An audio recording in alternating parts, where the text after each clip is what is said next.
Hola, ¿cómo estás? Bienvenido a mi canal. Vamos a continuar la reflexión que estamos haciendo sobre espacios vectoriales. En este video te traigo varios ejemplos que espero te ayuden a comprender mejor el concepto de espacios vectoriales. Entonces, en este caso, vamos a trabajar sobre los puntos que están en R3, pero que están en un plano que no pasa por el origen. No pasa por el origen. Y aquí ya me están diciendo de entrada que no constituye un espacio vectorial. Entonces vamos a demostrar por qué no constituye un espacio vectorial. Entonces miremos a ver, la notación sería esta. Estos son todos los puntos, pero que satisfacen esta ecuación. Sabemos de que de nuevo esta es la ecuación de un plano. En este caso nos están diciendo que no es un espacio vectorial. Vamos a demostrar por qué no es un espacio vectorial. Entonces vamos a hacer cerradura bajo la suma. Entonces yo qué tengo que hacer? Yo tengo que coger dos vectores que pertenezcan a este espacio vectorial y lo que me dé tiene que pertenecer al espacio vectorial. Entonces vamos a coger P más Q. Entonces de nuevo aquí tengo un vector P y un vector Q. Yo los voy a sumar, como ya los sé sumar. ¿Cómo lo hago? Sumo componente a componente. Aquí está, este más este más este más este. Es decir, yo aquí mantengo la regla de que sume componente a componente. Entonces, ¿yo qué me tengo que preguntar? Si cuando yo hago esto, si esto que me da aquí, este vector que genero, al hacerlo así, pertenece al espacio vectorial. Entonces, ¿qué voy a hacer? Yo vengo y miro, ok, si usted me dijo que este era P1, si él pertenecía al espacio vectorial, pues debe satisfacer esta ecuación. Es decir, según esto, de nuevo, yo la X, la Y y la Z debo sustituirlos aquí en esta ecuación. Entonces vamos a hacerlo. Esto lo reemplazo aquí, este Y1 lo reemplazo aquí y esta Z la reemplazo aquí. Y eso es lo que estoy mostrando acá. Entonces eso me tiene que dar cero. Si pertenece al espacio vectorial. Q lo mismo. Si Q pertenece a este espacio vectorial, debe satisfacer esta ecuación. Entonces voy a reemplazarlo y me da esto. ¿Está claro? Entonces ahí estaría demostrando, demostrando no, colocando la condición que tiene que cumplir para que pertenezca al espacio vectorial. Entonces deben satisfacer esta ecuación. Aquí tiene que dar esto. ¿Ok? Entonces de esa manera ya sé que estos dos vectores de R3 no son vectores cualquiera, son un vectores que satisfacen esta ecuación. Muy bien. Entonces, así yo ya salvaguardo que pertenecen al espacio plano que estoy hablando, es decir, están sobre el plano que no pasa por el origen. Entonces, ahora miremos lo siguiente. Como esta es la suma, yo tengo que verificar que esta suma pertenezca al espacio vectorial. Entonces, ¿qué voy a hacer? Voy a reemplazar esto y esto en la ecuación del plano, porque eso es lo que me dijeron. Cualquier punto que esté aquí, tiene que reemplazarlo aquí, le tiene que dar cero. Entonces yo hago caso, esto lo reemplazo acá en X, esto lo reemplazo acá por Y y esto lo reemplazo acá por Z, aquí, en esta ecuación de plano. Entonces esto que está aquí me tiene que dar cero. Si me da cero, digo listo, pertenece al espacio vectorial. Si no me da cero, digo no es cerrado a la suma. Entonces miremos a ver, este por este está aquí, este por este está aquí, este por este está aquí y este pues es K. Entonces continúo. Entonces, ¿ahora qué hago? Voy a organizarlos. Voy a organizar lo que tenga su índice 2, aquí su índice 2, su índice 2, su índice 2, más K, y lo que tiene su índice 1 lo dejo aquí a la izquierda. O sea, como es una suma, simplemente lo estoy agrupando, los agrupo. Pero ¿qué pasa? ¿Por qué lo agrupo? Porque estratégicamente veo que esto que está aquí es esto. Y esto tiene que darme cero. Entonces digo, ok, usted me tiene que dar cero. Y esto que está acá es todo esto. O sea que si yo de esta ecuación despejo K, ¿K quién sería? Si yo despejo K de esto, pues sería todo esto con signo contrario. O en otras palabras, si está acá sumando, resto a ambos lados K, me queda que esta suma es igual a menos K. Entonces yo uso eso, digo, ok, usted es menos K y usted vale cero. Entonces al operar, pues me va a quedar que K vale cero. Pero ¿qué ocurre? K no vale cero, porque por hipótesis K es diferente de cero, porque K esto es un plano que pasa por fuera y no pasa por el origen. Y si es un plano que no pasa por el origen, K no vale cero. O sea que ya por hipótesis no me podría dar que esto es cero. O sea, como aquí yo entro ya en una contradicción, aquí me dice que K vale cero, y digo, no señor, K es diferente de cero. Entonces quiere decir que no se cumple la cerradura bajo la suma. Por lo tanto, no es un espacio vectorial. Entonces, miremos este caso. Tengo un plano que como estamos viendo es un plano que no pasa por el origen. Entonces aquí tengo un punto que hace parte del plano y aquí tengo otro punto que hace parte del plano. Si yo aplico el concepto que hemos visto, digamos el espacio vectorial me dice que la suma de dos vectores de ese espacio vectorial me tiene que dar otro que haga parte del espacio vectorial. Entonces en este caso yo sumaría este punto con este punto. Mire lo que ocurre. El punto queda por fuera del plano. Este punto queda por fuera del plano. Entonces ahí estaríamos diciendo no es un espacio vectorial, porque la suma me tiene que dar dentro del plano. ¿Ok? Miremos si de pronto hacemos la reflexión que yo les sugería cuando trabajamos con vectores que van del origen al punto. Miremos cómo quedaría ese caso. Entonces observemos lo siguiente. Tengo el plano que no pasa por el origen y le estoy dibujando unos segmentos de recta dirigidos que van desde el origen a cada punto. Del origen a cada punto. Acá se alcanzan a apreciar. Son estos vectores. Entonces, si yo aplico el concepto que tengo previo de que la suma de vectores, lo que yo vi en un curso de pronto de física mecánica o de estática, me decían la suma de vectores se hace por el método del programa, a nivel geométrico. Entonces, si yo sumo este vector con este vector, me da esta diagonal. Entonces, se supone que si esto fuera un espacio vectorial, hemos dicho que los vectores, la cabeza del vector está dentro del plano. Entonces, observemos lo siguiente. Cuando yo hago esto, mire que la cabeza del vector resultante de f no está en el plano. Mira, ahí se alcanza a apreciar que sobresale. Entonces, a pesar de que estos otros puntos están en el plano, cuando yo hago este ejercicio de trazar segmentos de recta dirigido, la suma de ellos sale, ¿sí? Entonces miremos por ejemplo otro. Eso no es arbitrario, ¿no? Porque recuerden que son puntos, dos vectores del espacio vectorial. Si yo cojo dos puntos de este plano, tendría que satisfacer que la suma tiene que caer, la cabeza de ese vector debería caer dentro de este plano. Entonces miren que estamos viendo que no. Aquí se alcanza a apreciar, si lo alcanzan a apreciar está fuera del plano. ¿Ok? Entonces, esto de manera geométrica, pues uno lo puede apreciar, ¿no? Entonces, ¿qué ocurre? Entonces, está la definición que hemos visto. ¿Qué decíamos? Los puntos que pertenecen al plano cuya ecuación es tal, era un plano que no pasa por ahí. ¿Forman un espacio vectorial, sí o no? Pues estamos viendo que no, porque no cumple la regla de no es cerrado bajo la suma. Cuando yo lo veo de esta manera como segmentos de recta, yo tendría que entonces replantear el espacio vectorial y decirlo de otra manera. Es decir, el espacio vectorial es el espacio formado por todos los segmentos de recta que van del origen a un punto de este plano. Ese sería el espacio vectorial que yo estaría definiendo. O sea, serían puros segmentos de recta dirigidos. Entonces, cuando yo lo trabajo así, entonces yo ya puedo, ok, voy a sumarlos, lo sumo geométricamente y me está dando esto. Note que acá se ve punteado porque el plano lo está tapando, pero realmente viene de acá abajo. Miren que acá abajo de pronto si alcanza a apreciar un poquito, déjenme ver si me acerco, acá se alcanzan a ver los vectores que atraviesan el plano. ¿Ok? Entonces, esta mirada tridimensional de verlo como segmentos de recta, que sería la otra forma de pronto de plantear la intención del espacio vectorial, pues también vemos que en este caso geométricamente no sería un espacio vectorial porque este vector sale del plano. Espero por supuesto realmente no haberte creado una confusión. Mi intención realmente es que puedas ver esto de manera geométrica, cómo de pronto se te puede facilitar un poco más esto que tan abstracto cuando es un punto. Por lo menos a mí me costaba mucho aceptar que si es un punto, ¿por qué va a sumar? ¿Y por qué cambia la notación? Entonces yo sentía que como que había un híbrido entre un punto y un vector, pero resulta que el punto acá lo llaman vector, y acá me decían que eran segmentos de recta. Entonces a mí de pronto todo ese panorama me creaba un poco de confusión, pero obviamente cuando uno ve realmente el concepto de un espacio vectorial es mucho más amplio que un segmento de recta o que un punto. Vemos que puede ser un polinomio, vemos que pueden ser matrices. O sea, realmente es más amplio el concepto, pero obviamente como es amplio, empieza a tornarse un poquito más abstracto y le puede generar un poquito de confusión.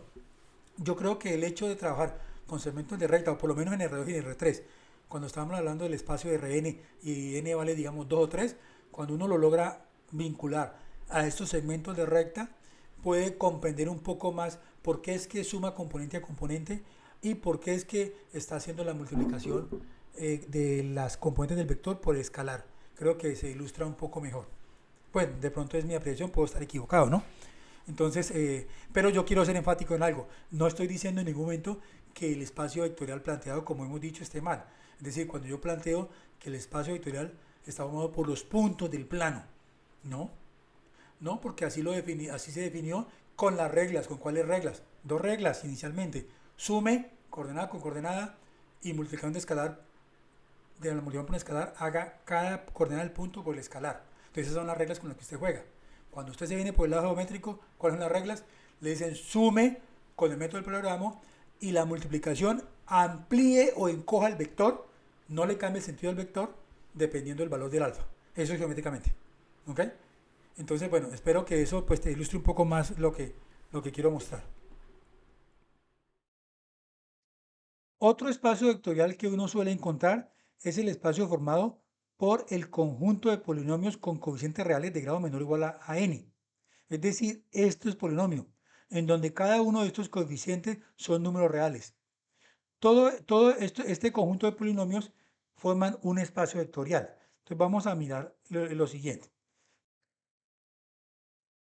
Entonces, en este caso, las reglas de suma y multiplicación que vamos a usar son las que normalmente usamos en el álgebra. Vamos a mantener, es decir, vamos a sumar términos semejantes.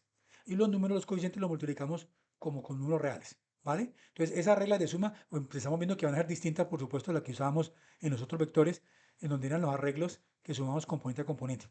Acá, pues, es otro concepto el que vamos a usar como suma. Tenemos el vector, el primer polinomio que está aquí. Este sería un vector que pertenece a ese espacio vectorial y este Q sería otro vector que pertenece a ese espacio vectorial. Entonces se supone que si yo lo sumo, la suma de estos dos vectores me tienen que dar otro vector que pertenece al espacio vectorial. Entonces yo sumo esto con esto. Entonces al sumarlo, como yo dije que iba a mantener la suma que veíamos de manera tradicional con el álgebra, entonces aquí dice lo que coloquialmente llamamos suma de términos semejantes porque esa fue la regla que me dijeron de suma de este espacio vectorial. Entonces, cuando yo veo esto, noto que esta suma que está aquí me da un número real. Este también es un número real. Todos estos coeficientes son números reales. Es decir, cumple esta condición. Cada coeficiente es un número real. Por lo tanto, veo que se cumple el axioma de cerradura bajo la suma. Si yo sumo dos vectores, me da otro vector que hace parte de esto. En este caso, los vectores son polinomios. Entonces me da otro polinomio que hace parte de los polinomios que hemos definido. O sea que es cerrado bajo la suma. Entonces vamos a probar la ley asociativa, que es el segundo axioma. Entonces básicamente pues tenemos tres vectores y tenemos que probar que la suma de ellos, si yo asocio los dos primeros y le sumo el tercero, me da lo mismo que si al primero le sumo el resultado de los otros dos. Entonces vamos a hacerlo para que nos quede más fácil esto. Tengo tres vectores que en este caso sabemos de que los vectores son polinomios que pertenecen al espacio vectorial. Entonces si yo hago esto me dice que sume los dos primeros. Entonces aquí está la suma de los dos primeros. Recuérdense que cuando yo sumo estos dos polinomios P más Q, si yo sumo estos dos, se suman términos semejantes. Entonces aquí se hace con los coeficientes, se suman aquí. Los coeficientes se suman, que es lo que hacemos en álgebra, ¿no? Normalmente. Entonces ahora a este resultado, que es este, le sumo este. Entonces me va a dar esto. ¿Por qué me va a dar esto? Porque, de nuevo, yo aplico el concepto de términos semejantes. Estos dos son semejantes, entonces este más este está aquí. Estos dos son semejantes, este más este está aquí. Este es semejante con este, entonces este más este, aquí está, y estos son independientes. Entonces esto me da la suma. Entonces yo aquí, yo puedo hacer uso de asociarlos.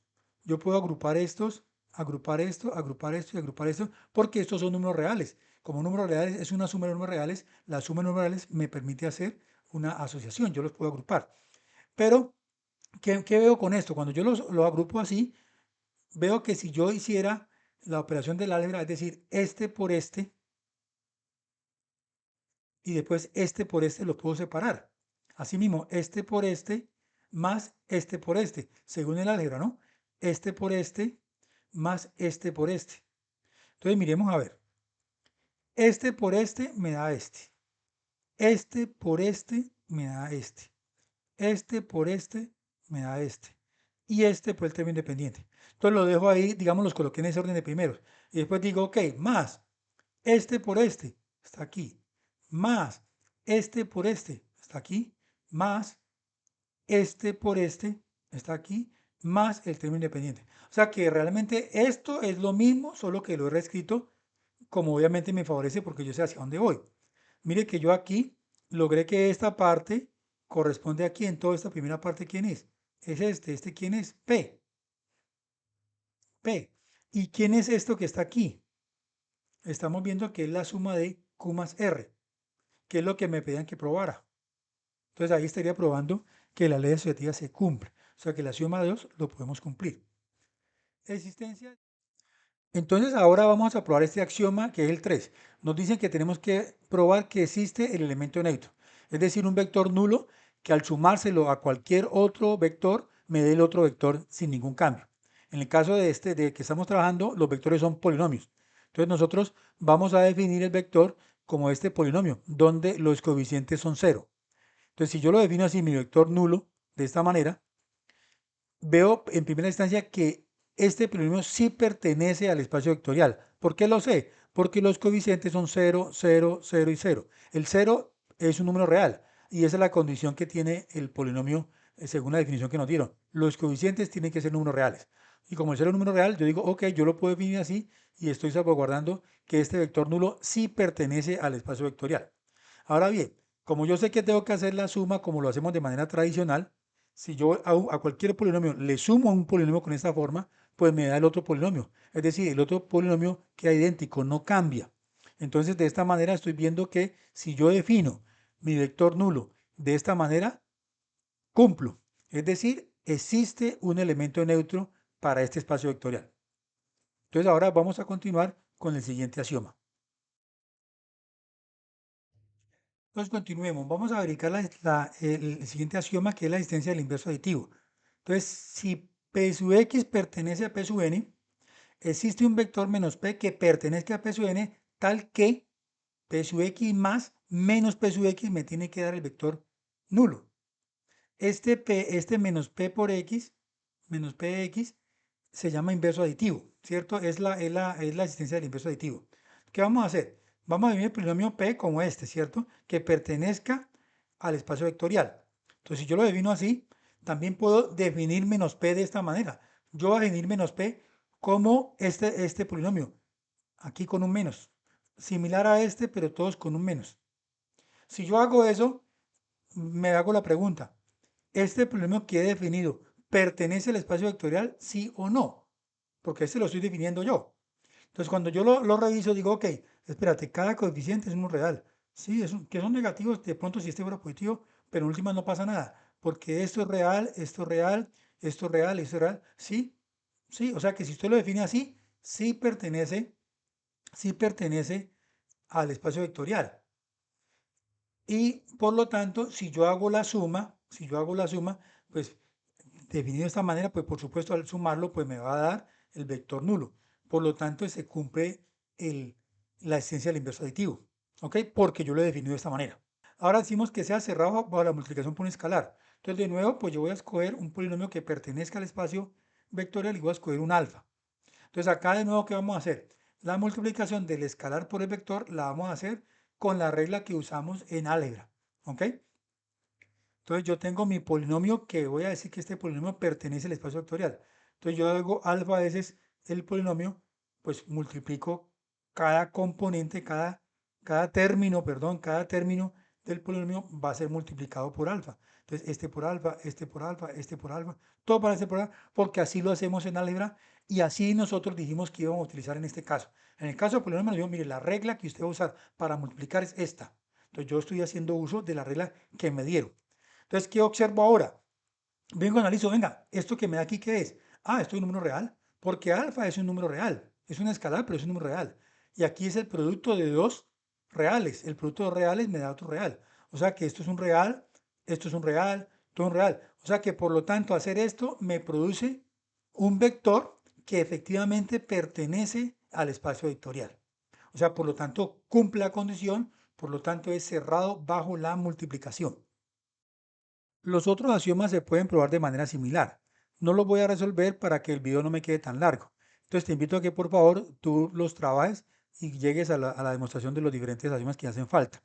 Entonces, de esta manera nosotros estaremos diciendo que como se cumplen los axiomas, el polinomio que hemos definido forma un espacio vectorial real. ¿Ok? Entonces vamos a continuar.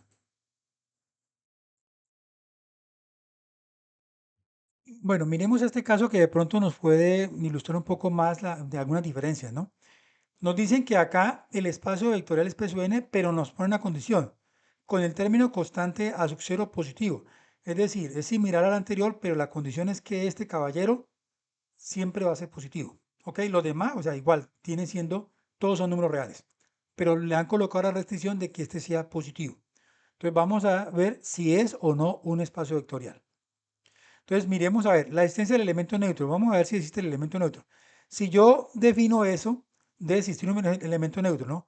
Si yo hago la definición que hice en el caso anterior, es decir, mi vector neutro lo defino de esta manera con todos los coeficientes cero, ¿qué ocurre?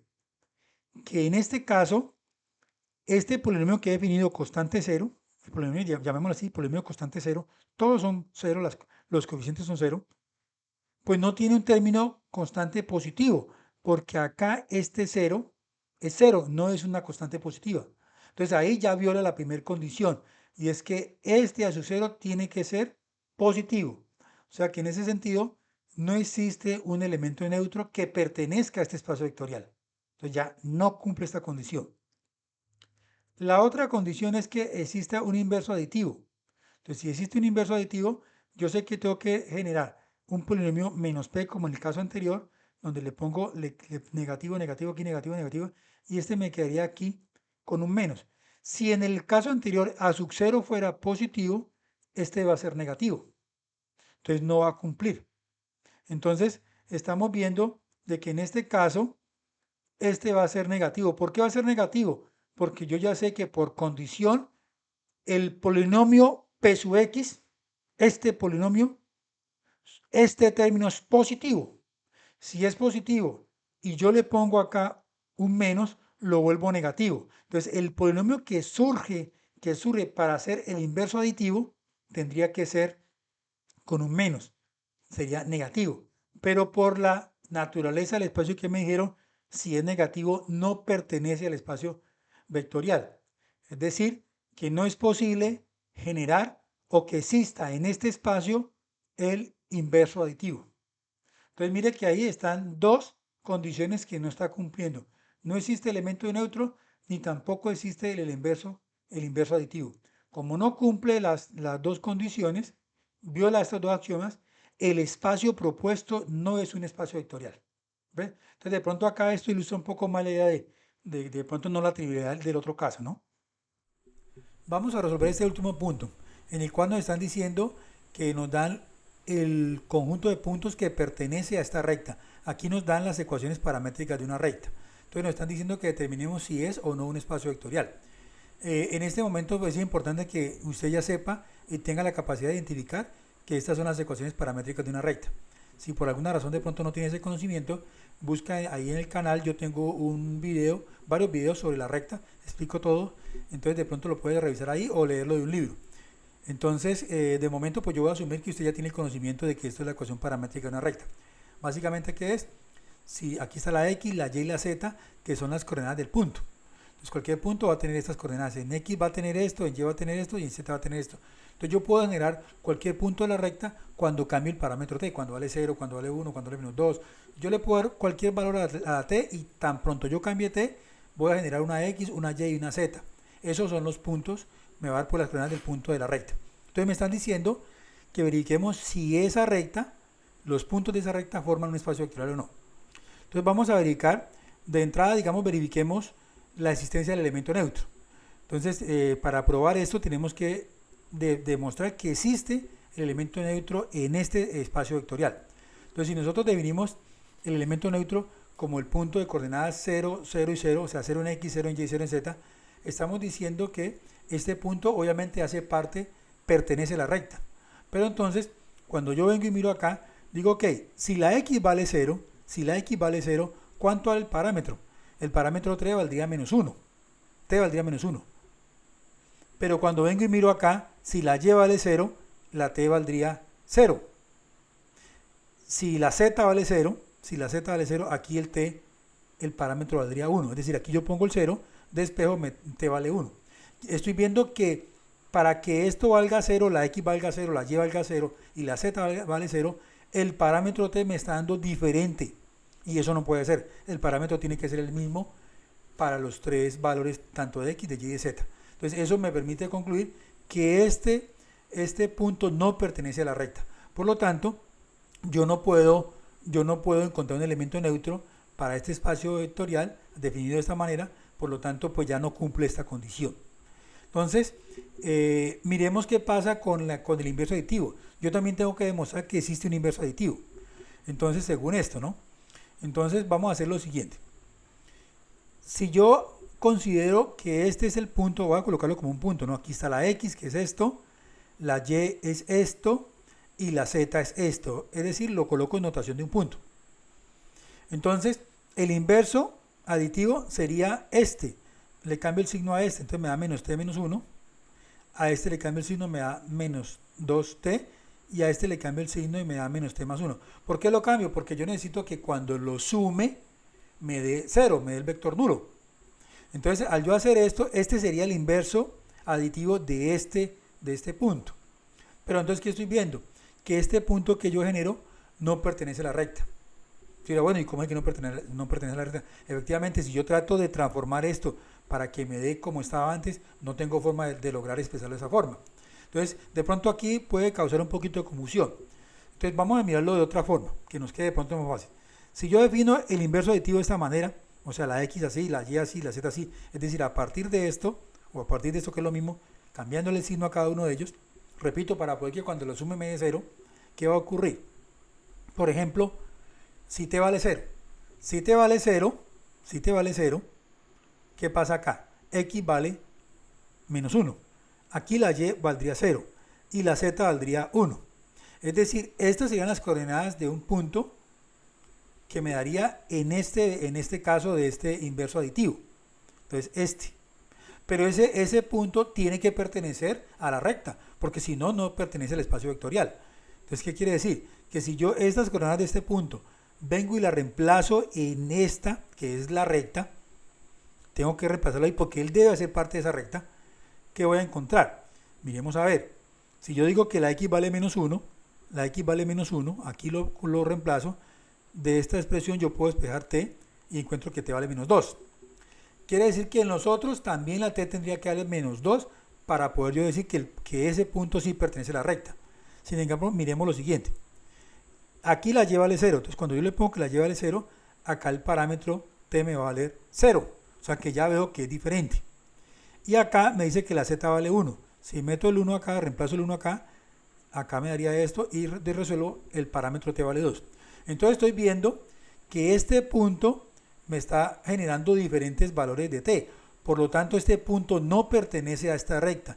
Y si este punto no pertenece a la recta, pues yo no puedo definir el inverso aditivo de esta manera.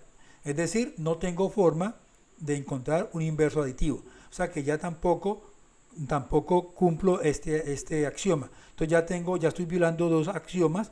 Por lo tanto, debido a estas violaciones, este conjunto de puntos de la recta que estamos viendo acá no forman un espacio vectorial. Entonces, esto sería pues el último ejemplo que yo te quería hacer.